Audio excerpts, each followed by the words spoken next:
Hello again. So our second lab is talking about the lines of charge, and it's actually a continuation of the first lab, which is about calculating the excessive charge on a single piece of tape by measuring the electric field and the gravitational field of both tapes.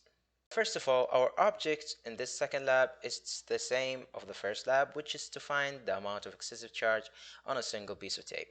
And how we can do that? It's actually by observing the two tapes and measuring the distance between them and using Newton's second law.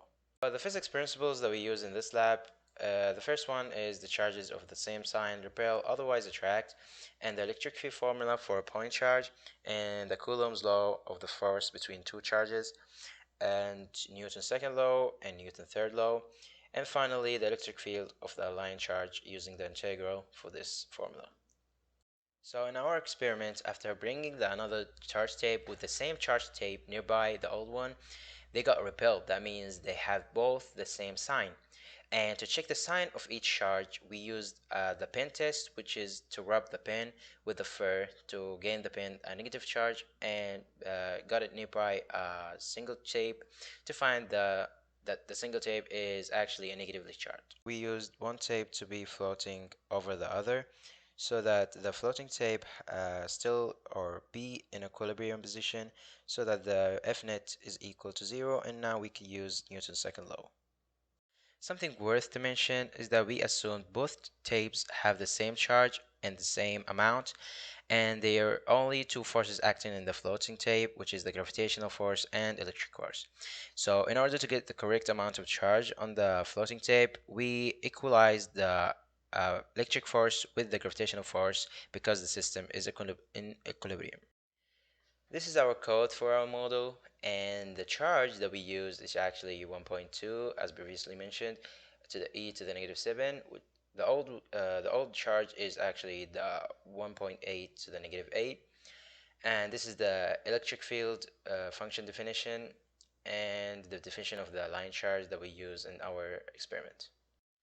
Moving deeper, we created the tapes, the top tapes and the bottom tapes using the function from the previous slide, and then we will be calculating the electric field and the electric force. First, we're gonna initialize the net electric force to be equal to 0, and we're gonna arrow scale our electric force and gravity force arrow. And this is the loop that we will use to iterate in each piece of charge in the top tape, and initializing first the electric field to be equal to 0 for the top, or the dq, which is equal to one particle of the top tape, and then moving downward to the bottom tape, in which we iterate through the first piece of the charge of the bottom tape. Then we calculate the electric field at the location of the single particle due to the second single particle of the downward tape, and then we calculated the electric force by multiplying it by the charge of the top tape. Now, after we calculated the electric field and the electric force for each particle from the top tape and the bottom tape, we will now find the net electric force and the gravitational force with the electric field. We will first create an arrow to represent the net electric force on the top tape and the gravitational force on the top tape. First, we're gonna place the tails of the arrows in the middle of the top tape by the middle top variable, and we're gonna do the electric force vector, and finally the gravitational force vector.